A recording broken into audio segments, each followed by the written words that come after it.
महकमा जेल खानाजात पंजाब के deputy superintendent jail Asim Hamid traffic हादसे के बायस इंतकाल कर गए। जी बिल्कुल, महकमा जेल खानाजात पंजाब के deputy superintendent jail Asim Hamid traffic हादसे के बायस इंतकाल कर गए हैं। आसम हमीद प्रमोशन कोर्स के सिलसिले में लाहौर आए हुए थे और पाकपतन वापस जा रहे थे कि दीपालपुर से पाकपतन रोड पर ट्रैफिक हादसे का शिकार हो गए। तहसील हेडक्वार्टर दीपालपुर ने आसम हमीद के मौके पर जाँ बाग होने की तस्दीक कर दी।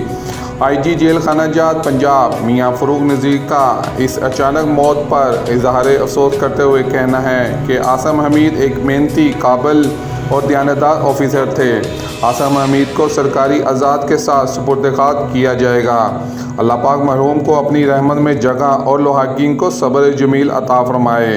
मरहूम के याले सवाब के लिए पंजाब की तमाम जेलों में कुरान ख़वानी का इंतज़ाम किया जाएगा। कैमरामैन मोहम्मद हसन के साथ मलिक मोहम्मद इमरान, अब तक टाइम न्यूज़।